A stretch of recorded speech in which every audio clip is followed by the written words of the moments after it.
is the easiest bread you will ever make. It only takes 3 ingredients, there's no kneading required, and anybody can do it at home, even you. First things first, you need a bowl.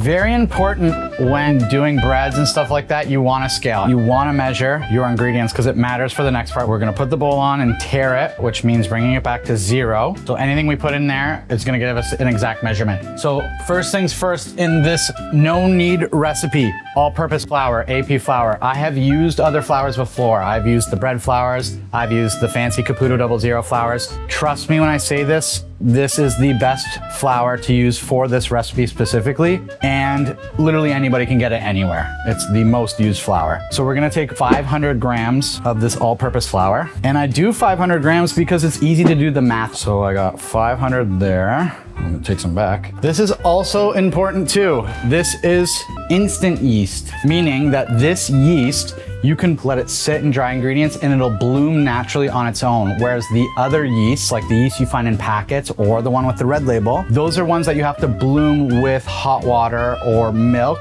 and let it sit. The good thing about this is flour, yeast, salt, mix up in the bowl, put it off to the side.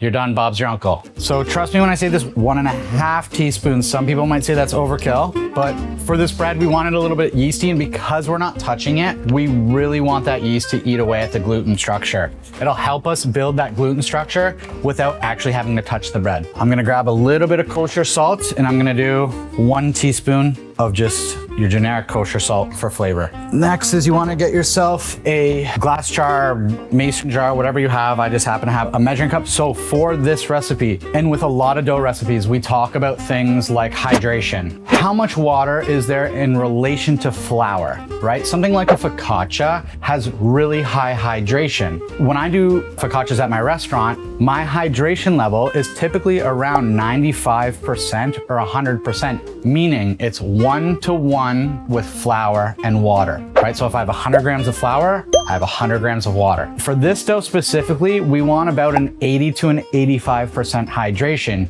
Remember, we did 500 grams of flour, so it's easy to do the math. If I want 80% hydration, all I have to do is put 400 grams of water. Take your empty mason jar or cup or whatever it might be, put it on your scale, tare it, bring it to 0, and then we'll add water into it. Now it's only measuring the water in grams. So I'm just almost there. I'm at 363 and perfect. The main thing with the water is that you want it to be, we call it like tepid, like a little bit lukewarm, right, to the touch. So that's usually gonna be around 80 to 90 degrees Fahrenheit. That's perfect for this application. Despite what the active dry yeast says on the back of the label, it doesn't need to be 120 degrees. This will bloom regardless. All you wanna make sure is you're putting the right amount of flour, the right amount of water in. You do wanna mix these dry ingredients up together first. So your yeast, your salt, and your flour, you just wanna get those incorporated first before you add the water. We'll go in with our water. We're gonna mix that, get that incorporated. Now you will notice, and it'll come together pretty quickly. What was that, 20 seconds of me stirring? Boom, it's done. It is very, very wet. That's a good thing because we have a higher hydration. Plastic wrap cover. I didn't grease anything, I didn't put any oils in this. It's just gonna go right on the counter, 4 to 6 hours, and we'll check it. We're back, no knead recipe. I did not touch this thing. It sat on my counter for 4 hours. Take a look at this thing. Look at the air bubbles in this thing, just because that yeast has just been feeding off the gluten in the flour, and we haven't touched it at all. We're just gonna lightly bring this together and form it, and then put it in a Dutch oven and bake it off. Again, very hands off. We haven't touched this thing in 4 hours. This is really the only work that you need to put in, minus the mixing that we did earlier. So I'm gonna grab a little bit more flour, just gonna grab a pinch and just sprinkle. I do have these things. These are like $1 at the dollar store. They're called bench scrapers, but they're perfect for like doughs and stuff. You kind of want to be very, very delicate here. You don't want to pop the air in it. What kneading does into dough is it builds the structure, it builds the gluten, it gives you the air. But because we didn't touch this and it kind of created bubbles on its own because of the high hydration, we want to be delicate now and not try to pop too many of those bubbles. Okay, super gentle. I'm just scraping down the sides very slowly. Boom, just like that. You can see all the gas in there, how I kind of moved apart and there's some gas bubbles in the middle. It is really wet right now. It is gonna be a little bit tricky to work with, but just a little bit of flour on your hands, bring it to the middle. And if you have a bench scraper, that helps too. We're kind of like bringing it onto itself like this. So all that flour that we laid down, we kind of want to bring it over top, just like that. I'm gonna lay a little bit more flour and I'm gonna flip it this top side onto itself like that. So we still got the gas bubbles. We didn't rupture it too much. I'm gonna take that same bowl and just cover it. I'm gonna preheat my oven to 450, but before I preheat the oven, I'm gonna get my Dutch oven in there to bring up to temperature with the oven. Dutch oven goes in, 450. Once that oven comes up to temp, we'll pull that Dutch oven out, we'll put our bread in. So I'll see you in a little bit. Okay, I'm gonna take this out. Make sure you use gloves for this. I'm gonna put something down so I don't burn my cutting board. This thing is hot.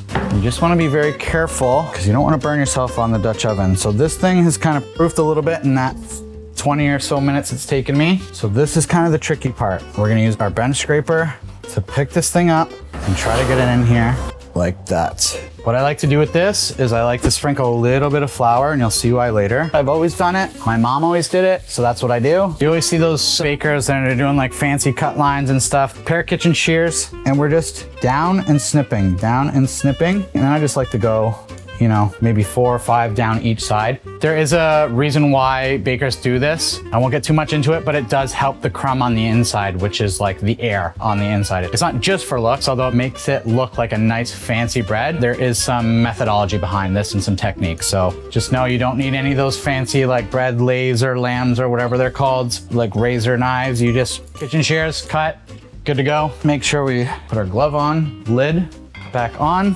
back into the 450 degree oven. I'm gonna set Alexa for 30 minutes. Once the timer goes off, I'm gonna take the lid off and cook it for another 15 minutes. So from start to finish, we're cooking this bread at 450 for 45 minutes. And when we come back, we're gonna have a beautiful, nice Italian loaf, super yeasty inside this Dutch oven. I'll check you in a bit.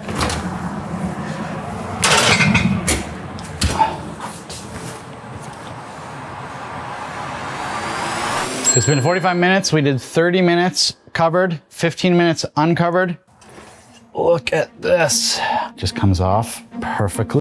Get this right to a wired rack so it cools all the way around. And we're going to let that rest, honestly, for another 35 minutes. Basically, as long as you cooked it for about 45 minutes, let it rest, because that's gonna carry over cooking. If I were to cut into this right now, you're gonna lose all the crumbs. So all the air bubbles, everything that you've worked so hard for in this dough, you're gonna completely ruin it if you cut into it hot. Even 15, 20 minutes is a perfect time because you do wanna maybe eat it a little bit warm. Okay, we waited about 20 minutes. We're ready to cut into this. Still a little bit warm, which is nice. So I'm gonna cut right in the middle of this thing. Listen to that crunch. Moment of truth. All that airy goodness, all from 3 ingredients. No touching, no kneading, just letting time do the work. And we have a perfect Italian loaf recipe. If you want to see me use this bread in the best garlic bread recipe you will ever eat, click this video.